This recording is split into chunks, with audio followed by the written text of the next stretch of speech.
Самарқанд қаласында орналасқан ежелгі Афрасияп және кейінгі Самарқанд қалаларынан табылған тарихи жәдігерлер мұражайына келіп тұрмыз. Бұл Самарқанд қаласының орталығында орналасқан және осы Самарқанд және Афрасияп қалаларынан табылған экспонаттарға бүгін жалпы шолу жасаймыз. Мына экспонаттардың атауы асуари деп аталады. Олай аталу себебі осы Орта Азия жерінде ежелгі Афрасияп қаласының тұрғындары негізінен соғдылықтар болған. Ал соғды елін кезінде парсылар басып алады.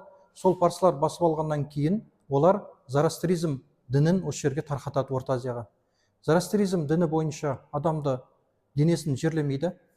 Оларда таулы аймақтарға денені өлгеннен кейін апарып тастайды.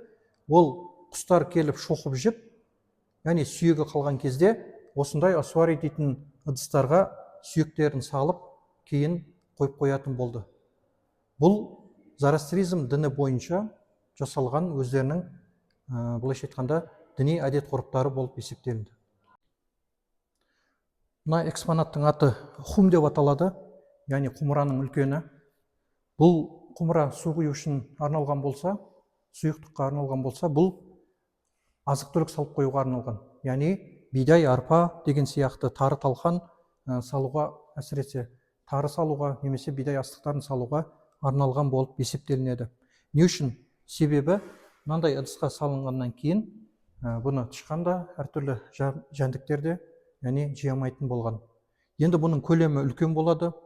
Яғни былайша айтқанда 100 литр, 200 литр, 300 литрлік үлкен көлемде, қазіргі тілмен айтқанда әртүрлі ыдыстар бар ғой, сол сияқты ежелгі заманда осы керамикадан, яғни ыдыс жасаған болатын.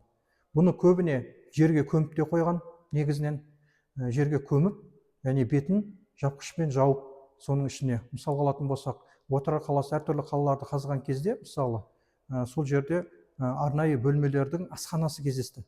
Сол асханасында осындай, яғни хумдар табылған болатын. Яғни олар көбіне сол астық сақтауға арналған болып есептелінеді.